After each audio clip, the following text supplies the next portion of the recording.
relax into our bodies, and we can say hello by I would say let's invent a new hello for the group, the chuckle group. So I'm saying hello to you now. And the only way to respond is to chuckle. So, very good, everyone chuckles. It's amazing how powerful a chuckle is, and how simple and how effective it is. It's hardly used for this purpose, but I think maybe we'll adopt it as some kind of a ceremony. Clears the mind, and it makes it very easy to stay in our bodies. So we have our purpose of being together is twofold. One, to answer questions, especially those questions that come up with respect to your practice, yourself. Practical questions are the best. If there is not enough, we don't have enough questions from you, and sometimes you don't because you're so calm that there's no question. Then we have many questions coming in our box. Yeah. We call it the shoebox. Then Nurit will read one or two questions which we'll address, and most importantly, the answering the questions are not nearly as important as just being together. Sometimes we breathe together, sometimes we focus on a spot together, whatever. Just sitting in the chair and focus your feeling on the chair does wonders, especially after a chuckle. Chuckle to your butt. Chuckle to your butt makes a very good hello. So that's most important. So let's see if anyone has any questions to us which we can address. I'm looking. Ben has a question. Go ahead, Ben. Go ahead, Ben. So basically, I was just wondering, so sometimes I find when I'm in the present that I feel like there's a pull of the mind. It just feels like almost like a current. Correct. Okay. Yeah, and it's like it's pulling me back in, and so it's usually something like, you know, I'm walking down the street and I see something which I don't like. Pet annoyances. But it's difficult, you know, the pull seems so strong that sometimes it's really hard to fight it, and it feels like I just get pulled in. And I'm just wondering if there's anything in particular I can do to kind of, probably counteracting is the wrong word, but to avoid, you know, because there are so many things, especially in London, it's so busy and there are lots of things happening, and, you know, what seems like annoying things, and you kind of, especially when, you know, when driving or stuff like that, there's always things kind of pulling you into the thought stream. Yeah. Good description. Thought stream. Well, you know, it's absolutely essential to protect yourself against any kind of activity on the street or any kind of negativity, because that will greatly influence your mind, and that's the terrible thing. And whatever I just said now, it's all bullshit. It's not true. Now you have to chuckle if they want. No, you have to chuckle it away. We're forced to do another chuckle. You're very correct in calling it a mind stream. It's got a lot of magnetic power. I usually show it this way visually. It's got an amazing magnetic power. By magnetic power, I mean attention grabbing ability. Because all our templates in our head, the monkey that talks to us, is in the mind, and we're surrounded by thousands of people who believe the same kind of values and believe the same kind of things than we do. Hence, all these beliefs make it an extremely powerful thought stream. So you're right to call it that way. And the mind would expect to have a different technique for a different kinds of life situation.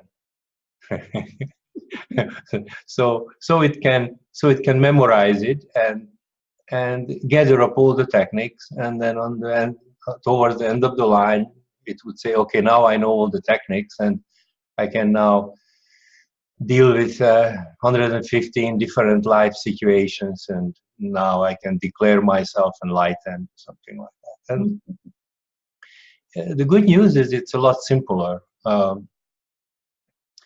Every life situation, including this, if we can even call it a life situation, just requires attention allocation. It's always the same. Allocation attention to what? Not to the mind stream. So we call it bypassing, but we could call it rusty nail, or we could call it communism, or we could call it Bucharest. It doesn't matter. I mean, I'm trying to make a joke. It's just a name, bypassing, but we do really mean bypassing. So whatever situation comes up in life that's interpreted good or bad or unpleasant, in this case, need to be simply bypassed. It simply means that the magnetic attention to the situation is bypassed. And so I usually show it this way, that here is the magnetism to please pay attention to me, the situation, and please resolve the problem. And what our attitude is in awakening practice is that, hey, thank you for being here, and now I know what I need to bypass. So here is the unpleasantness, and my attention, where is my arm? Okay. So here is the unpleasantness, and it's there. We don't want to do anything with the unpleasantness. We don't want to oppose it, analyze it. We don't want to evaluate it. We don't want to do anything with it. What we want to do is simply take our attention and focus away from it. Away from it is not accurate. Focus it towards the body. That's all we want to do. So, and that's the only thing we need to do for every situation. There is a difference between every situation, which we call angles. So a terrible life situation, which is very upsetting to bypass, requires a different angle than a not so terrible. Or a fantastic life situation, like when you get really excited, say, oh my God, this is amazing, I'm a champion and I'm going to conquer the world. That needs to be bypassed as well. Because if you don't bypass the positive swing, it's going to be more difficult to bypass the negative swing. So between a terrible situation and a good situation, or an in-between situation, the only difference is the angles. The direction is about the same towards the body. So what I'm communicating to the universe is, hey universe, that's cool that you put this situation in front of me. I'm grateful because now I can practice bypassing. And instead of practice, I might say repeat bypassing, because if I say practice, that kind of implies that there was a previous moment practiced that wasn't as good as this one. And maybe in the next moment, I'll do better. And so I don't mean that. I'd rather say that I'm thankful to the universe to be able to repeat bypassing, because the repeat of these moments bypassing is definitely going to be very different than the next moments bypassing. Because as the difference between the two moments is not describable, except that we all know that the Earth is spinning around its own axis, and the moon and the sun and planets and everything else. So by the time the next moment comes, I'm under a whole different set of angle influences. And those of you who know astrology, and I don't know any, but I know that the planets and the angles influence us. So the next moment we already are under a whole bunch of different influence. That's kind of a logical explanation of it, but as every explanation, what do we do with it? We drop it by chuckling, right? So, unpleasant situation, thank you, universe, I'm bypassing. Not so unpleasant, I'm bypassing. Fantastic situation, I'm bypassing. Bypassing does not imply that there is something wrong with the situation. It just means that I'm using every life situation to repeat the necessary focus for my awakening. And every situation will require a slightly different angle. Angle, if I could use metaphorically my hands as angles, right? My fingers are in 90 degree, 30 degree, 60, whatever. So every situation requires a different angle. Now, how do we know what angle? We don't. We don't need to know what angle. Can you imagine if there was some kind of a measuring instrument to say life situation X on the scale of being a shitty situation, it's a 6. Shitty situation 6, 65 degrees, something like that. Then we would need an instrument to figure out how do we know it's 65. How do we complicate simplicity? How do we complicate simplicity, and how do we really prove that it's 65 degrees? And then why would it be 65? I wonder if I'm under planetary influence from Mars or Jupiter, or the combination thereof. Okay, so it's nice to chuckle about the whole thing. Every situation will require a different angle, and the good news is we don't have to figure it out at all. As long as my intention is to take my attention off the situation and point my attention towards my body, it'll happen on its own. So in front of me, I'm aware of the unpleasant situation, as Ben mentioned. I'm not going to close my eyes and say that, oh, this is not an unpleasant situation. This is a great situation. It's just an illusion. No, it's a shitty situation. I'm aware of it, and I'm taking my attention. And if you're aware of how to work with your magic wand, you can move your finger a little bit and kind of test it and smile. And all of a sudden you get to a place where you find the right angle. Mm-hmm. And that the right angle creates the right context for that specific situation at this moment only. That does not mean that the next shitty situation on the scale of 7 will require exactly the same, because by that time all the planets have moved. Oh, great. Okay, so I'm trying to always make a joke out of it, but it's as simple as situation. I'm aware of it. I point towards my body. As soon as I point towards my body, by pointing, I mean I'm pointing my attention. I'm pointing away from my sensory world. And the moment I do that, here is the real good stuff, guys. The moment I do this, and most of the time I don't even need to say it, I just have to do this. The body is aware of itself. Instantly we get help from the universe. So the universe is so smart, it can figure out the angles. Thank God I don't have to figure that out. I would need another engineering degree, which I'm not going to use. So the bottom line is, thank you, universe, for this situation. I'm aware of it. I'm not closing my eyes. I'm bypassing.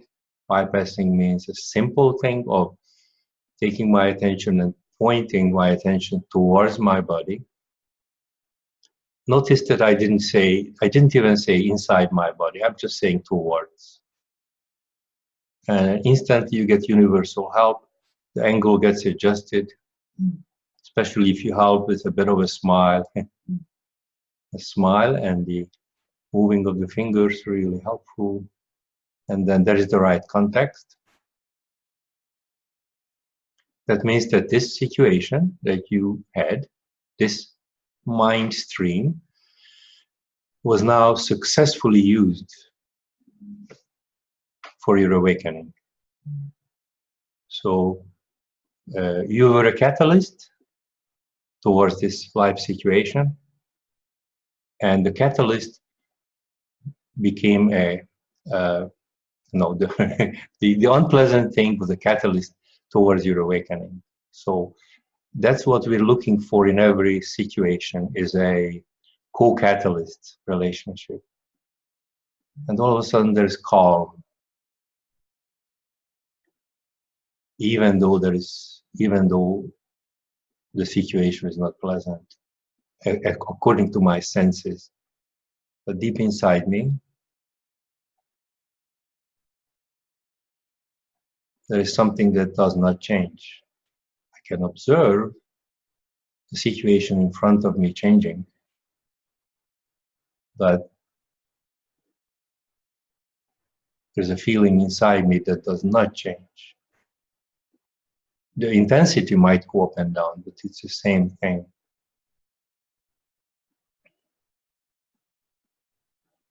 I like to call it holding God's hand, metaphorically, but we could call it what we want.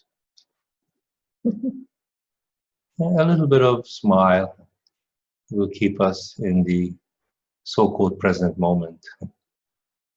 You don't really want to be in the present moment. You just want to be.